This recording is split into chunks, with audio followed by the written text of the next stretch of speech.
Step outside. Always and forever to acknowledge our traditional owners, caretakers, and ancestors of these lands we are residing on right now, which is Oga Poge Owinge, also known as Santa Fe. And thank you all for beaming in, along with, we'd like to honor and say blessings for all your ancestors and all of you, wherever you're beaming in from. So I would just want to say that we have got this amazing, amazing essence-filled woman that walks in spirit. You know, let me tell you a little bit about Musawa. Musawa is the type of person that thinks of something, turns it into an idea, turns it into a manifestation, turns it into a vision, and then actually has the know-how of how to execute it and get it started. So we are so excited to have Musawa. Isn't that really what life is anyway? I mean, how many of us wake up with this manual of, okay, this is what you're going to do when you're born, and when you grow up, you're going to go and do this and this and this. I mean, we're all just making up stuff all day, every day as we go, right? And that's the essence of the beauty of Musawa. She's a seeker, she's a vision carrier, she's a visionary. And I'm going to go on, but you know what? I'm going to stop myself at this moment and just tell you, thank you, Musawa, for joining us. Thank you, Eagle, as well. For over 40 years, everyone, Musawa has been publishing this calendar book called We Moon. And a lot of you know this because it's been around for 40 plus years. This calendar features art, writing from women all over the world, celebrating earth-based women's spirituality and culture and so much more. So I just want to take this time to say, welcome, Musawa, to Indigenous Ways Circle. Thank you for being here, and to get us started, just tell us a little bit about yourself. We want to know all about you before we start asking you questions. Thank you, Tosh. So I always say I'm from Lake Michigan. I'm from both sides of Lake Michigan. I was born and raised in Illinois, and that's where I spent my school years, and I spent my summers in Michigan on the other side of Lake Michigan, and at a place where my grandparents had a farm and had land that included a lake and forests and fields. And that's what I consider my spirit growing ground, where we were able to roam free through the woods and on the lake, and you know, we were just left to be on our own without any sort of fear that some horrible thing was going to happen to us or some horrible people were going to come. We were really lucky in that way. And in a way, it was a little bit of my getting what indigenous cultures come from. That was my experience of being able to grow up on the land. And my family was not at all religious. And so I'm actually sort of grateful for that, given the kinds of religions that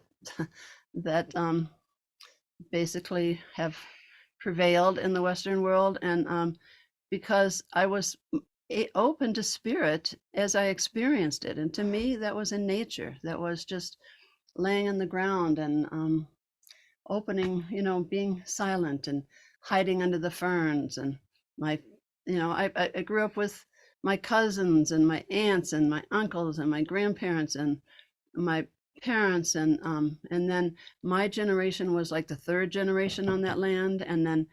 And they've all now have kids, and now their kids have had kids. So I got to experience that, and still do to this day.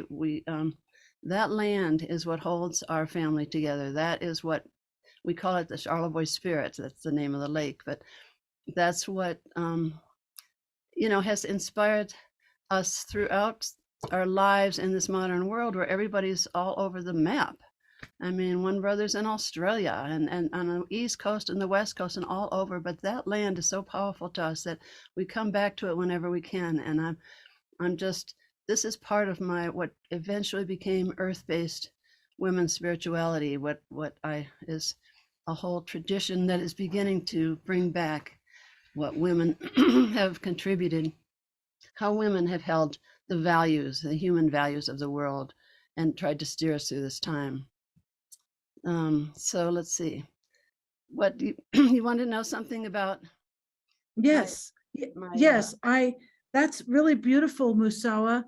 So as you're talking about your history, her story, and your family and your inspiration to really look at land as something that gives life, that provides, that sustains, that all our resources are right there in the soil, on the land, everything grows. How did you decide to seek women's land and get women's land started? And then I want to talk about the sustainable aspect of it and where we stand right now with that, because this is very interesting to me, and I think everybody else as well. Well, I don't know. How women's land came about is really, actually, Weemoon Land was founded in 1973, and it's one of the first intentional women's lands. I started that land with my sister. With whom, when we were young, we had this vow: if we ever came into money, we were going to find a way to get land together. And then years later, because I feel like I was fortunate to have been raised in a matriarchal family, essentially. Basically, my father died young. He was an artist and he was a good person, but he was also alcoholic, and that was a big challenge in our young family. I'm the middle of 5 children, and all of a sudden, my mother, at age 38, had 5 children that she had to not only raise but provide, sustenance, income to support us. And so she went to work part-time in what at that point had been my father's telephone answering service. And so, but anyway, we all had to cooperate and help. That was very clear. I was raised in a collective, basically. And my mother was very strong and was able to kind of pull it off, and even actually get us all into college. And but she kind of was the standard bearer, the value holder of our family. And so she was an inspiration all along, and a role model for someone who was powerful and loving, and really held the human values. And she, there's a certain amount of her family came from money way back. Actually, it was funny. I came across a book once in my brother's room, and it ended up with my mother and her 3 brothers, and it started with the Mayflower.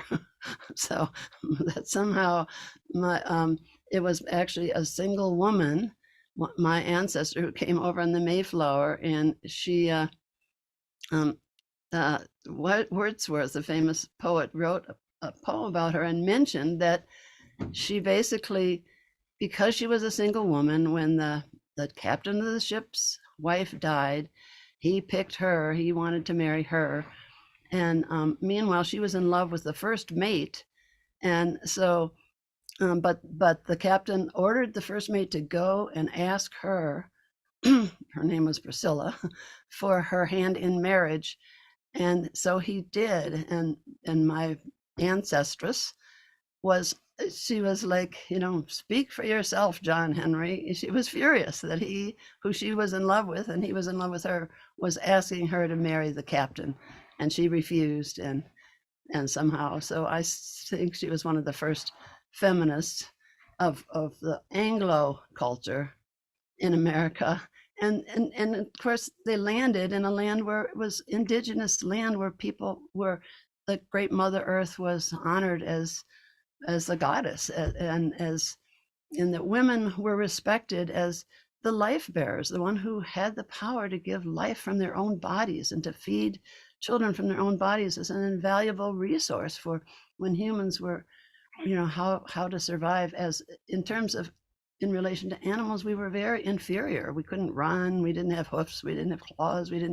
you know, we had to somehow find a way to survive, and our minds is what helped us at a certain point, you know, to get to the point where you can't run as fast as a buffalo, but you can create a spear or, you know, whatever to survive. And in those days, our sex roles were very largely determined by our biology, because women were giving birth and having to raise the children and be at home, and the men were having to go out, the hunters and gatherers, and bring in food and whatever.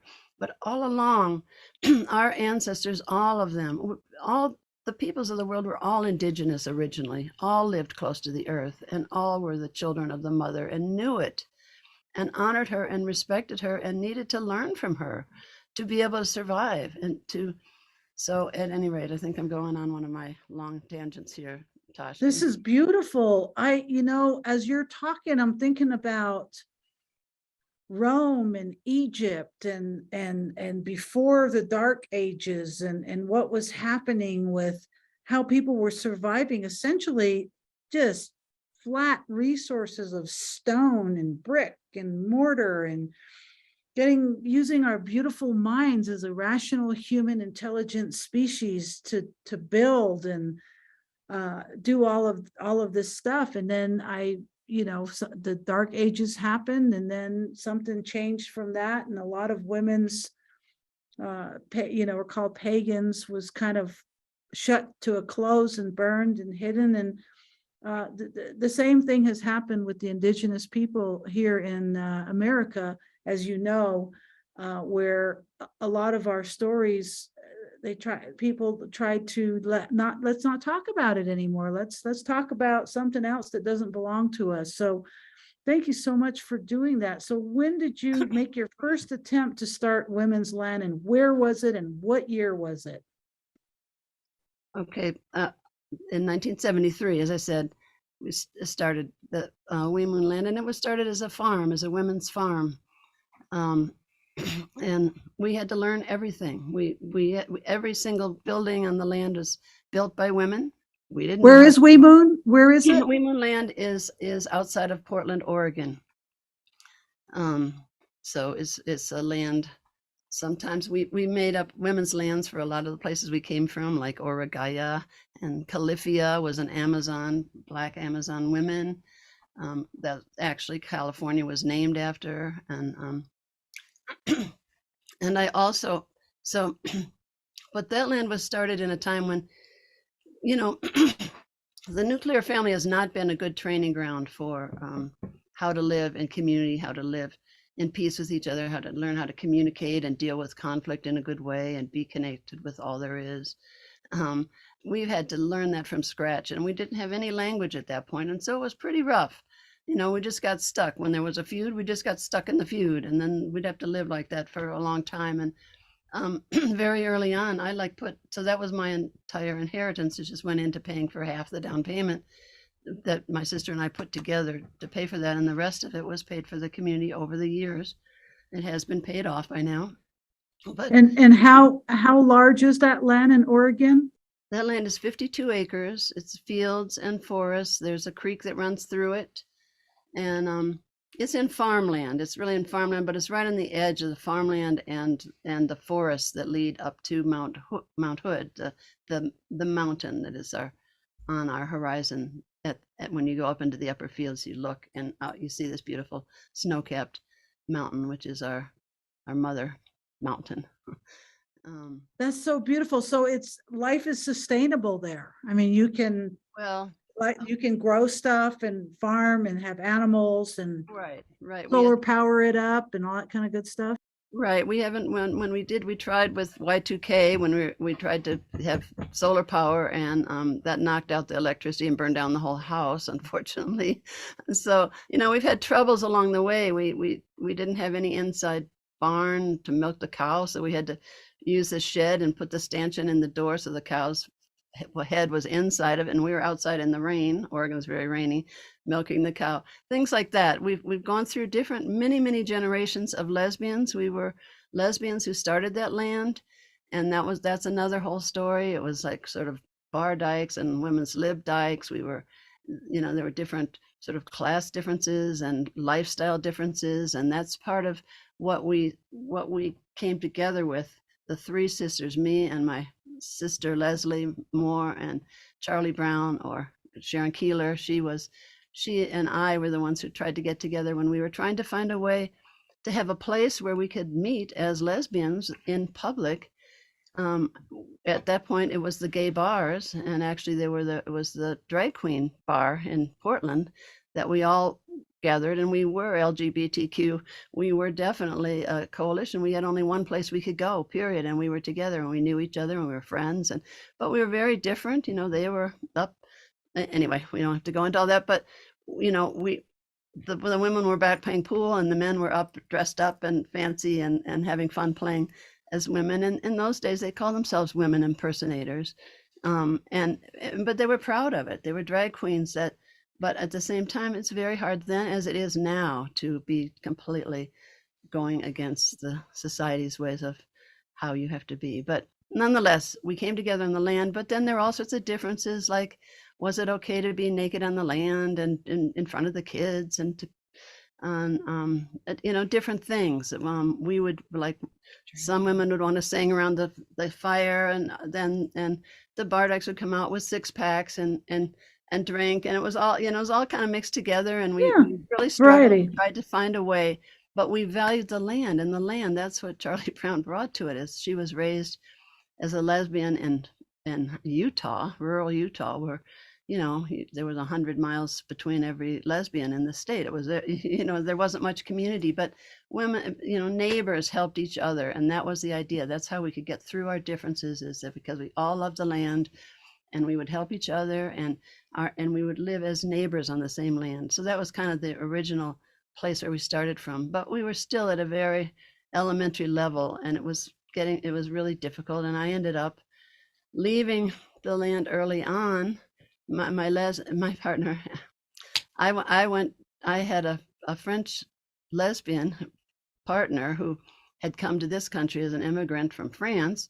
And then she went back to France and was living down the road from her parents, who were farmers. And in Europe, I mean, the people all used to live on the land, but those lands since then have been taken over by people who had money, come down and buy the land. But at that time, it was a little village, and I went there to help celebrate her father's 80th birthday, and had a life of the real people of the land in those days. I called them the white tribes of Europe. They had their own languages. They all had different languages. Even in one country, they spoke different languages. And but anyway, that's where I met. Ended up, actually, we were camping in a little island in Spain in the Mediterranean called Ibiza, when we got raided by the police in the middle of the night, because somehow they had found out that we were lesbians, and it was illegal to be a lesbian in Spain at that time. It was shortly after Franco's death. And then there was a bunch of women who had gotten together. Franco was the dictator at the time, and so it was very restrictive. But then it was starting to open up, and a bunch of women got together. They heard that there were lesbians in America, and they wanted to learn about them. And they formed this. They got together and formed this collective called the La Mar Collective, and the La Mar is the ocean in Spanish, and is where we're all one. And they were the ones who led us to. A group of them, they wanted to form a healing collective and be able to go out in the country and have a healing center on the countryside, and be there for people who lived on the land. And they found us a little spot that we could live. We had to hike way back up and water. We had to go 3 miles away and bring it in our little gallon jugs. But anyway, there we were camping. There was not even a roof over our heads. It was really hard. If it rained, we were just soaking wet. That's all there was to it. It was very basic. But somehow women, just out of the blue at the time, were just coming together from many different countries. And there we were, found ourselves together there. And suddenly we got raided and we had to leave. They were going to put us in jail unless we left the country instantly. And we all found a way. But it turned out then we had this women from Denmark who had gotten together to create a women's land. They had put their welfare checks together. That land was bought strictly with welfare checks from Danish women. And they put a call out about, women of the world, come join us. And it was just in time for us because we didn't know where we were going to go or what we were going to do. And somehow we all managed to get out of that, to get there one way or another. And they called their land Kvinnelandet, and that in Denmark means women's land. Kvinnelandet is women's land in Danish. And it was, to me, it was just an eye opener. Here I was ended up being like 50 to 60 lesbians from many different countries, mostly European countries, but some from Australia and New Zealand and where Elena's from. So let me ask you, so that happened then, and then you moved back into the country and got the Oregon land started. And it sounds like it was just really like flourishing, like as in a safe place to just be, and to not just be, but to be who you really are, your true self, all of you, your true selves, and to raise your children and whatever you, cows and goats and seeds and all that kind of stuff. But back there in 73, and I'm assuming the Spain journey was before that. No, that's not correct. It was after. So okay, after. Okay, so in that time, because there was being off the grid was just like the way to be. But right now, how is that different? Women's land today, being off the grid without Wi-Fi, and is that still attractive to people? Because right now it seems like everybody's got to have Wi-Fi, or is there Wi-Fi on women's land now, and that kind of thing? There is Wi-Fi on women's land. Okay. More than like at ARF. Now I'm on New Mexico women's land, and in the community called ARF women's land, and we didn't even have electricity. The wires didn't go up there. We didn't have phones, but then we got them shortly before internet came into being, and the internet connection is actually better than the electrical connection. But we haven't had we just got water recently, and that land also is 40 years old, and that just last year we finally got we had water rights on an abandoned ditch, and finally were able to get a well. But up until then, our only running water was the creek that ran through the land. That is so awesome. Solar works fine there, and that was good.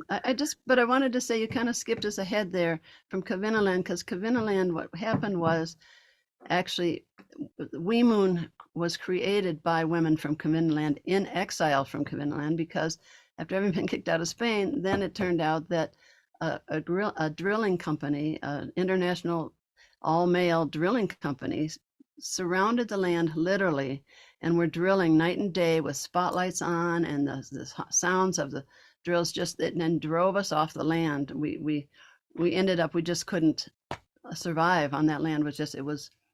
We were just surrounded by basically a mirror image of who we were as women, was of men. And it's kind of like that patriarchy and matriarchy, two different ways of relating to the earth and how to be on it. But anyway, so again, we had to flee. We had no place to be, and we ended up going. My partner at that time was a German woman, and her sister was partners with a woman who had a farm and was farming in south of France. So we went down there, hitchhiked down there, and that's where the vision of Weemoon came from. Is how. Thank you. That's what I want to talk about. Weemoon. Tell us how that started, and tell us what it is, because some people might not know what it is. I've seen it around for years because I live in Santa Fe.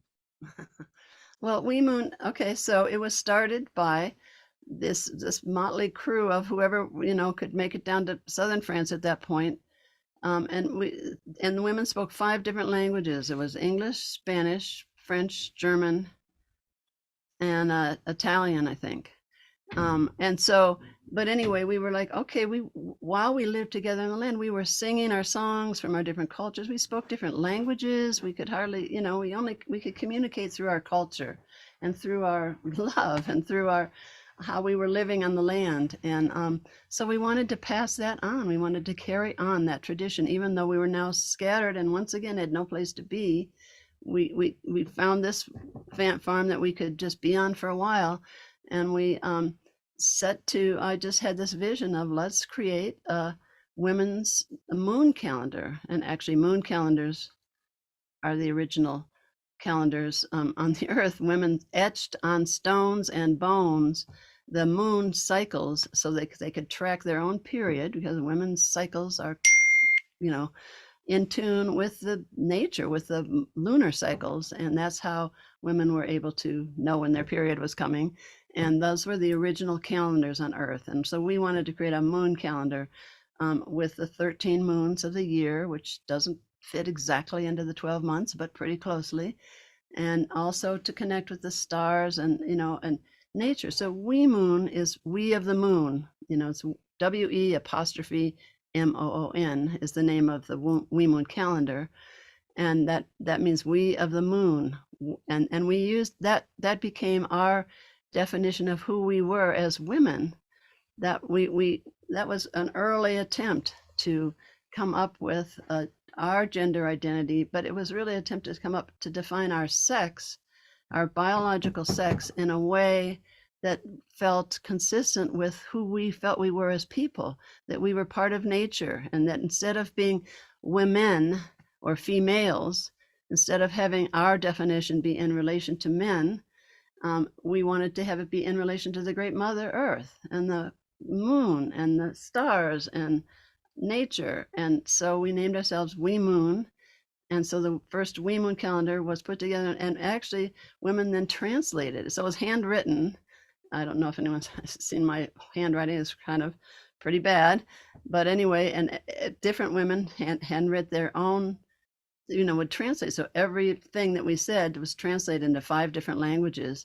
And we didn't know anything about publishing or whatever. We didn't have any distributors. We carried the We Moons. They were little pocket-sized books at that time.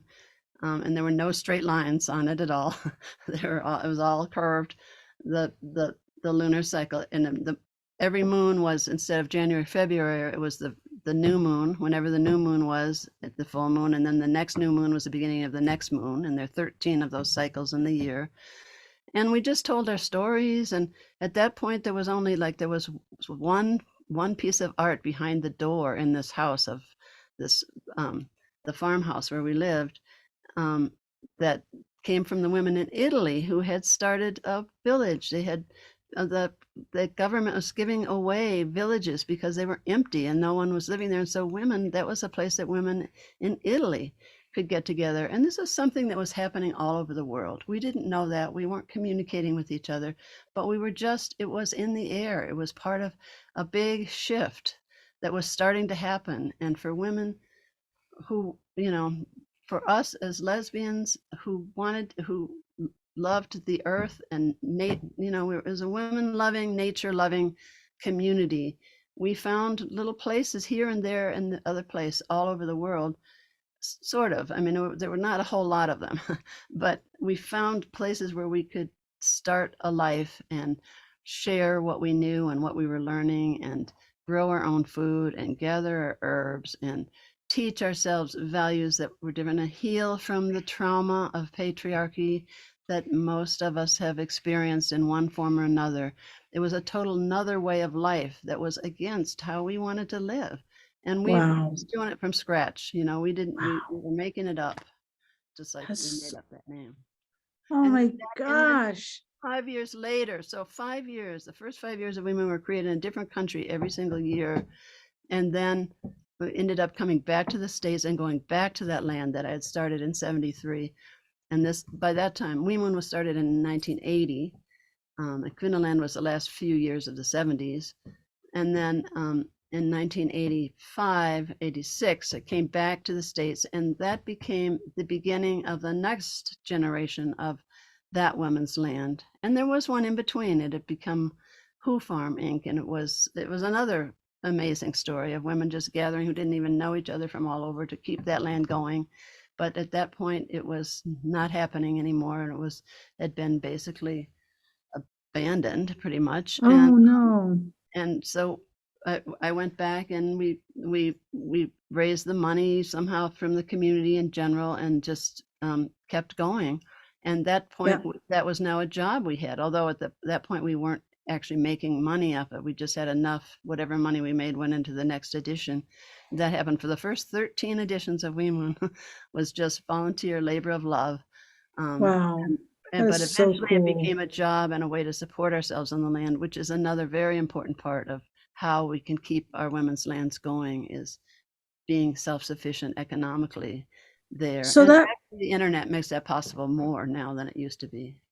so my next question is, I have two more questions for you, and then we're gonna do a quick break, and then we're gonna invite everybody in.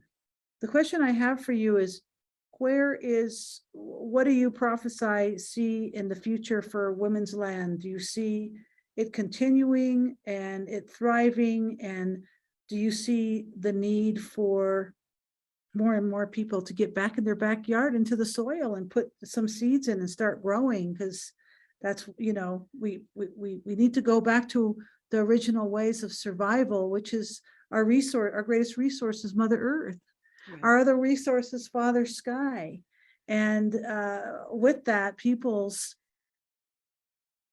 survived forever. And now we have all this consumption stuff, turn on a car, flush a toilet, hit the light, but there is another way that was everybody's way at one point in time. Because I would like to see that survive and sustain. Is that a possibility? Do you see Wee Moon continuing on like into the future? Yes, and I'll say the same to you about you're, as an Indigenous woman, it's also people have become dissociated from the earth and dissociated from their bodies and from nature and from what's real, and Thank you. sort of honor Thank you. that instead and get off. And that's where I started the story about our minds. Our minds can also take us off in a million different directions, like now with social media and all the disinformation. Oh, And oof. how we get used to kind of divide against each other instead of come together. But so yes, I think women's lands are in a way an endangered species right now, the same way indigenous lands are, the Black Mountain. And it's like the elders of women's lands are also, I'm 78, we want to pass the land on to the next generation, and somehow the women who would have come after us, who were so excited to become empowered as women and learn, have a place to be and to create a life we wanted to live, came together and were willing. It wasn't like we were giving up all this stuff to live in a land that didn't have all those amenities. It was we were gaining so much, and we were so excited and having so much fun doing it, and yes, yes. and we want to bring that spirit back. But the generations that came after us, they've now gone off on a different path where somehow it's not so, that somehow the backlash, the patriarchal backlash against women's liberation and women living independent lives and having pride in being who they are. And women always have been there for everybody else in the world, but to fight for our own rights has been that, we that's our Achilles heel, because we want to be there for everybody. That's the role of women in the world, is to support the family, to support, gather together. People do be there for others. And That's amazing. but when it comes to being there for ourselves, that's something we're needing to learn how to do. And right now, the cultural story is that actually right now 4 times as many women are wanting to be men than men who are wanting to be women in the trans thing. How did that turned around completely from how it was before?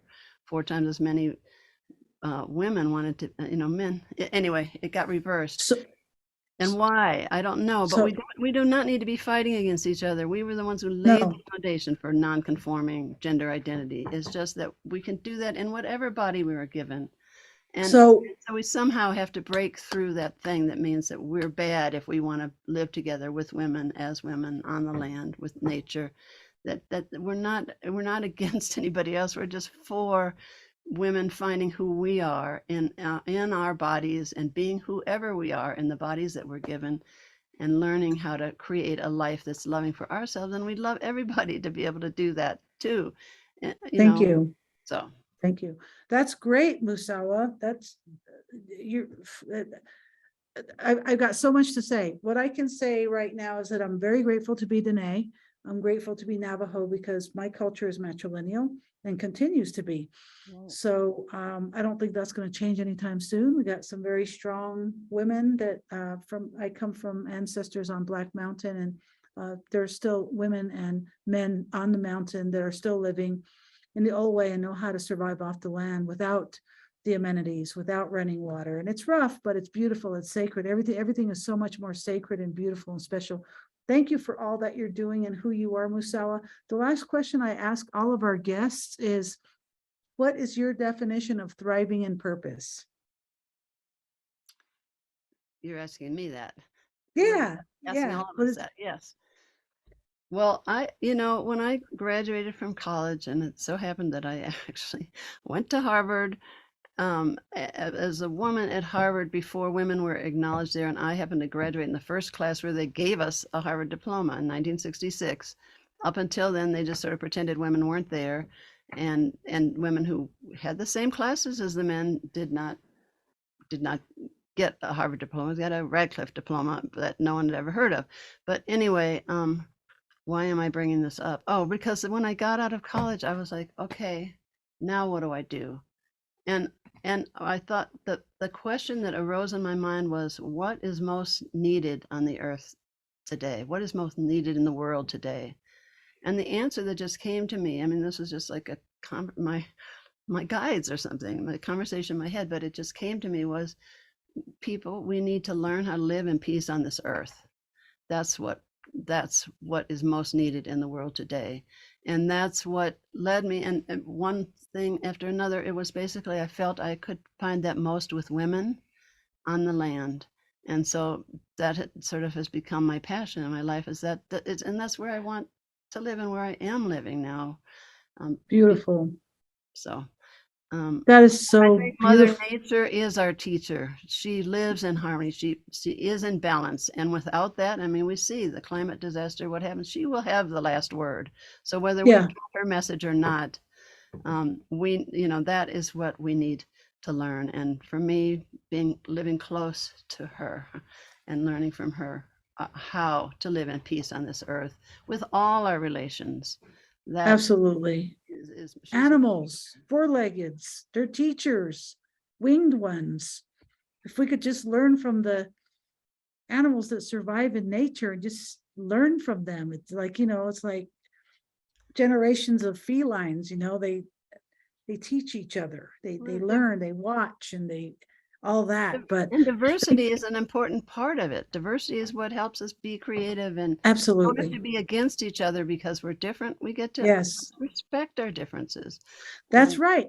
That's what Indigenous Ways is all about, is dropping walls of separation so we can all learn from each other, not be against each other, but respect each other for our own individual and collective ways of being, what we want to believe. I mean, when we're birthed, we're born into this world with oxygen, we breathe, and then we grow up, we learn, and then we have choices. So we have breath and we have choices, and the rest is on us.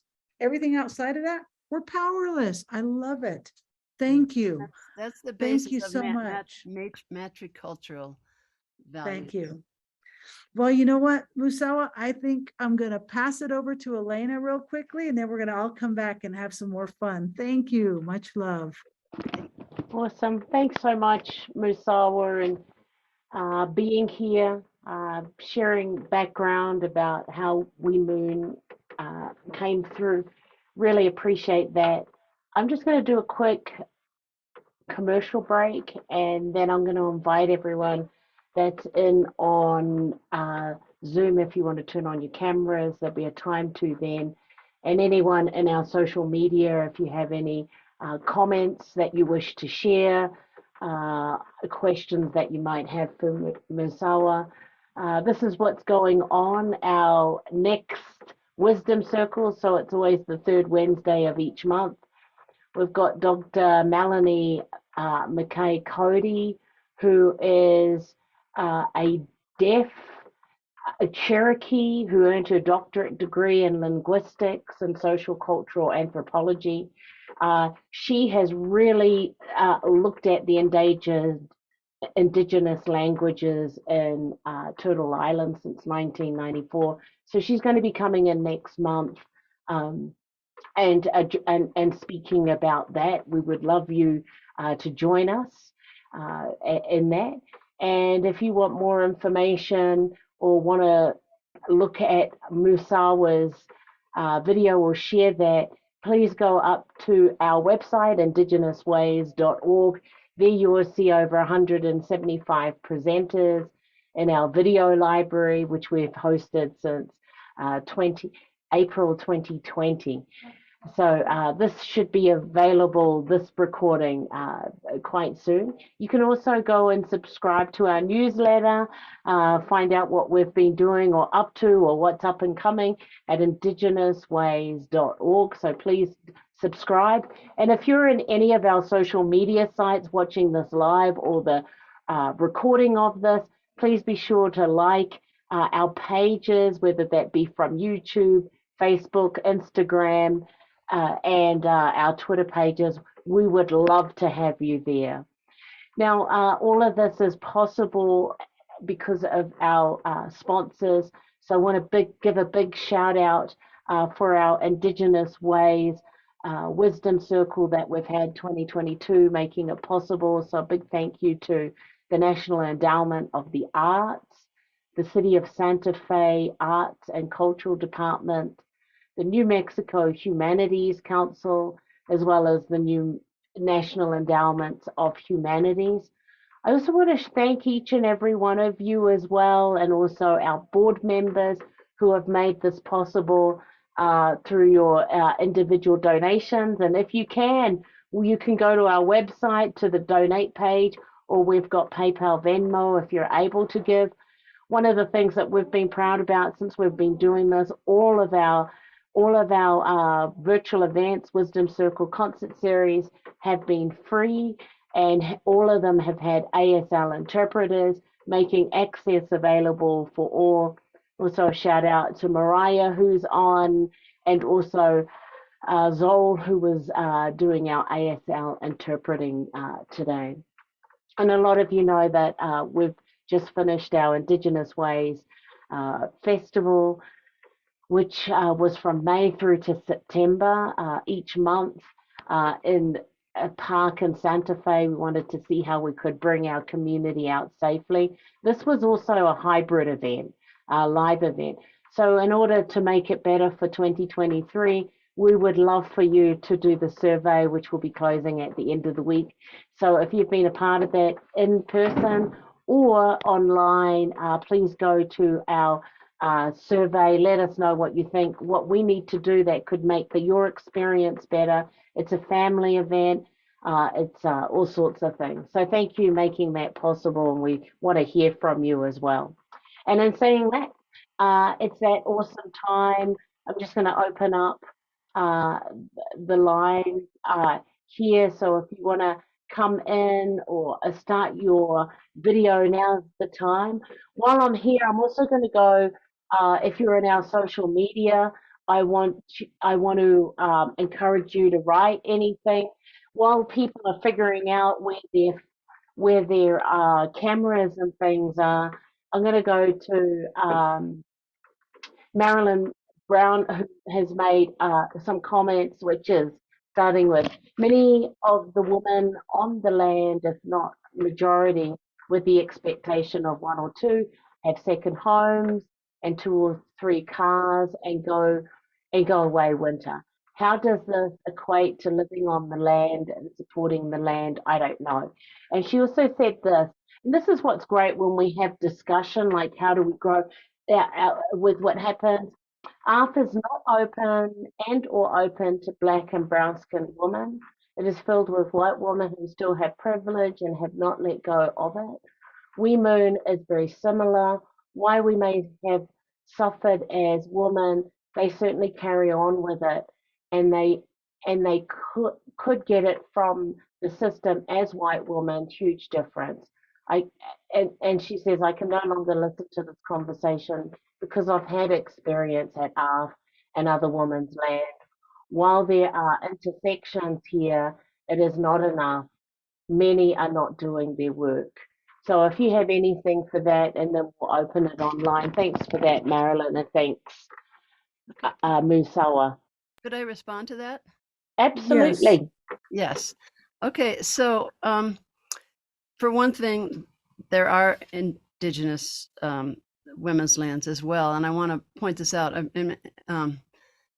But first, just the question of ARF. ARF, it's up in the mountains above Santa Fe. It's very rough to survive there in the winter, especially when we didn't have water and did not have access via cars to get to the land, to go up and down and carry your wood and your food and do everything that was needed. So it's extremely rough to live there. And plus, if you work in town at the same time, it's also very challenging to live there year round also. Like my partner, Eagle, was a massage therapist at 10,000 Waves. She couldn't live there through the winter and keep her job, because if it blizzarded and she was stuck on the land, she would not be able to make it for her massages, and she would be fired. So she had to leave the land. We had to leave the land in the winter, and luckily she had a job where she could have a varied schedule, and that was very challenging. Now it's more possible because of internet that people can keep jobs and be on the land even when it isn't always accessible, and they might be stuck on the land for a week or so where they couldn't get to their workplace.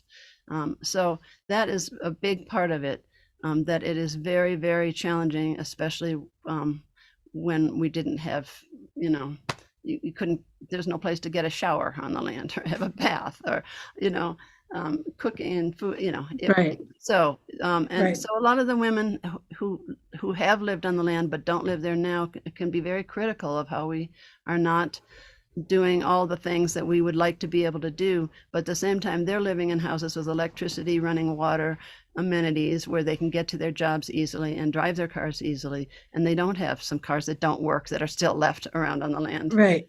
That's part of it.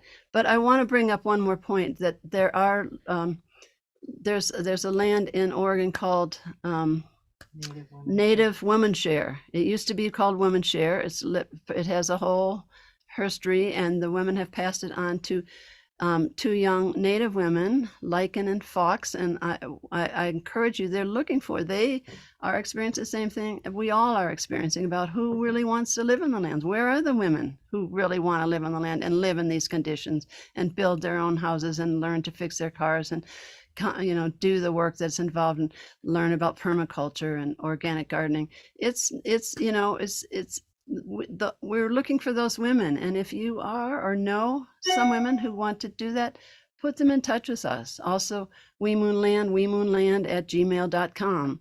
Maybe these are things someone could put on the chat. I can't even see the chat right now with my eyes not working very well, but so there's Native Woman Share, .org. I'm not sure what their website is, but .com. So, and then wemoonland at gmail.com. And then also, I know some of the women's lands like West Wind on here in New Mexico, when women stopped, that community started to not be sustainable.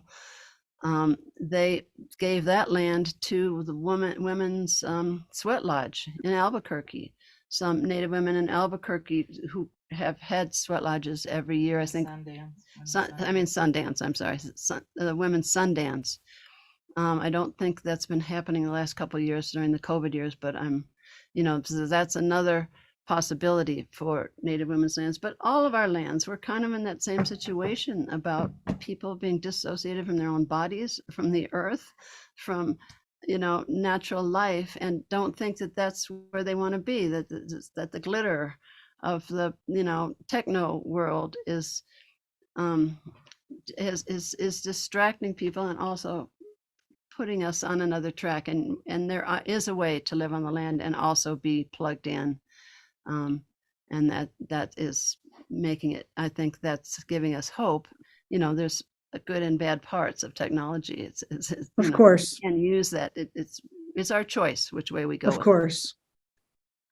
Thank you very much. Yes, awesome. Awesome, very much. Awesome, Musawa. I want to go through some quick hellos. We got a lot of people that probably want to say hi to you. Let's start with our beautiful elder, Penny Williams, out of Martha's Vineyard, Wampanoag. I had to unmute myself. This is so enlightening, and I'm so glad to see everybody, and thank you so much for your story. Thank you. Very inspiring. And beautiful. As an artist, Penny, I encourage you when you were doing the Wisdom Circle to send your artwork in, but I also want to invite women that WeMoon continues to be a collectively run business, a publication that invites art and writing from women all over the world about these very issues that we're talking about, you know, in terms of your own lives and where you're at. And also, when you send artwork in, you can also send what it means to you and what you're trying to convey, because it's art and writing, or either or as well. So I hope we see some of your work in WeMoon, Penny. Definitely. I'll send something soon. Thank you. Thank you for that, Musawa, and thank you, Penny Gamble Williams. It's great to see you. And last month, Elder Penny was our speaker in the Wisdom Circle, so make sure you check that out as well. Thanks, Tosh. All right, and let's move on to Columbus, Ohio, our sister Christina. I'm going right down the list, and I hope we can get through everybody. And yeah, hey, how's it going, Christina? I want to say hi to Musawa. Hello from Ohio. I'm really thrilled to hear you speak. I've read WeMoon for many, many years, and it's really wonderful to see your face and get to say thank you in person over the internet, but in person. Thank you very much. There's not really a way to quickly put into words how powerful and important and supportive your work has been in my life, and the life of many of the other lesbians that I know. There's a lot of gratitude for you. I just want you to know that. A lot of gratitude to you for your appreciation and participation. Thank you. In creating culture. Thank you. All right, let's move on to Michelle. Hey, Michelle, how's it going? Thanks for being here. Hello. Hello from Baltimore. I know it says St. Clair Shores, Michigan, but I'm in Baltimore at my girlfriend's house right now. And I asked her what the most important thing that you said was about. And she said that when you talked about the international interaction with the lesbians, she thought that was really interesting. And thank you for your work over the years. But I want to ask you if the trans activism has affected your business at all.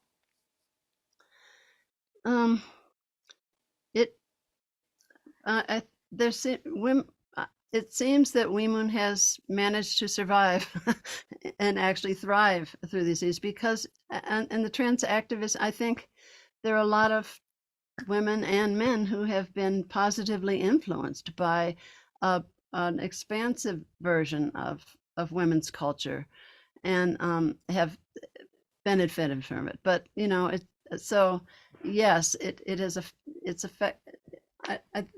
I don't know. WeMoon is thriving, all the more so through COVID time and all. So I think it's filling a void actually, that a lot of what we created of women's bookstores and women's clinics and women's empowerment that is missing, and that a lot of women in these generations are actually are kind of starving for it too. I mean, there are a lot of women who come to the land and are just so like, oh wow, I didn't realize all this armor I was carrying, that I can walk free and feel safe here, and what a relief it is to be able to be out as a lesbian in a lot of ways, that a lot of women now are more closeted in their own lesbian community than we were in the straight world, where, you know, was fired. I was a women's studies teacher. I would have been fired if I came out as a lesbian, but I just started Weemoon Land, and so I ended up leaving being a teacher and just, opted for the school without walls, like the school of Right. life. Let's see what Right. we're learning and teaching each other, and that's all we can do. Right. Awesome. Great. Thank you so much. Beautiful, beautiful, beautiful, Michelle. I think we might have more time for one quick hello from Donna, and then we're going to have to kind of wrap it down and just tell you how we love you, and we'll see you next month. Hey, good to see you, Donna. Thank you for being Hi. here. So Musawa, I buy Weemoon for Christine every year. It's one of her seasonal gifts. I'm in big trouble if I don't get it. Yes. So thank you for continuing to publish it, because it's a beautiful, beautiful magazine, calendar with just so much information and such beautiful artwork. I just want to say real quickly, Christine organized a little visit for 5 or 6 of us to go to the Wexner Center, which is a big art Yes. museum at Ohio State, where Sharing Circles, the Woman Share Yes. art project, is being displayed right now.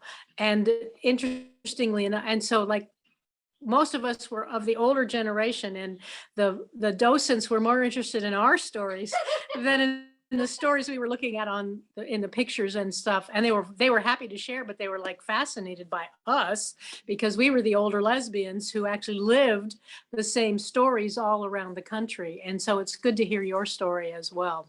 Yes. Thank you. Beautiful, beautiful. Really true. Yes, That's and so I was beautiful. on that Zoom. I was impressed with archiving some of these stories and some of the photographs and of the early women's lands. That's what's still,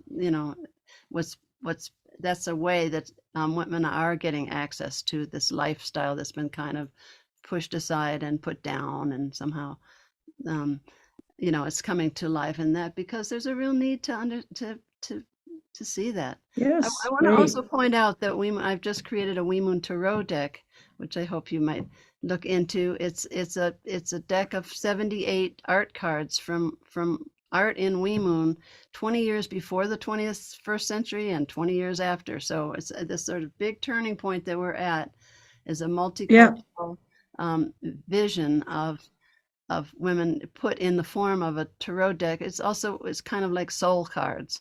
They're it's like a Great. deck of your council of women to consult with about what's happening in your life, and you just get to see these different pictures as a comment on what's happening in your own life. They're wonderful. I have them, and your calendar. Great. It's beautiful. Oh yeah, the wall Beautiful. wall Thank calendar. you so much. One from I want to thank everyone for being here tonight and that wonderful time. We're at the top of the hour.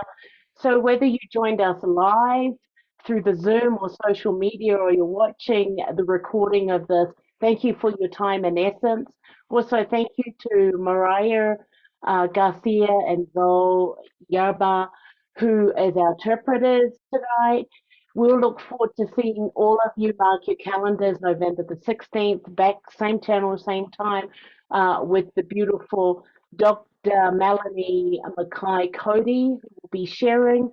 But most importantly, this would not have been possible tonight with the incredible wisdom, her walk and her journey. Everyone, please give it up for the one and only Musawa! Musawa! Yay! Love you, Musawa. Touch the earth.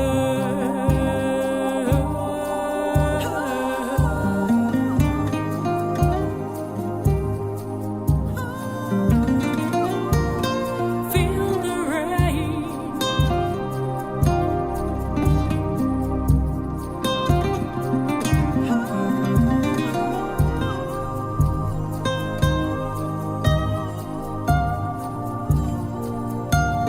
Touch the earth, touch the